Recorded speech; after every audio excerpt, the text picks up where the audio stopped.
அடிவாடி புள்ள ஏன் வாசமுள்ள உன்னை காணாம நானாக நானும் இல்லை.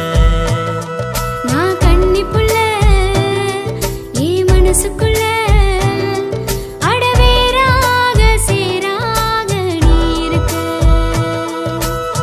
சந்தனமா மணக்கிற சிந்தனைய சிதைக்கிற உள்ளுக்குள்ள ஊற வச்சு முளைக்க பாக்குற வண்ட போல தொலைக்கிற கொண்ட வச்சு பேசுற கல்லுக்குள்ள நாரணியும் உரிக்க பாக்குற. அடிக்கடிச காட்டு குயிலே என்ன கட்டிக்கவா உன்னை பரிசம் போட்டு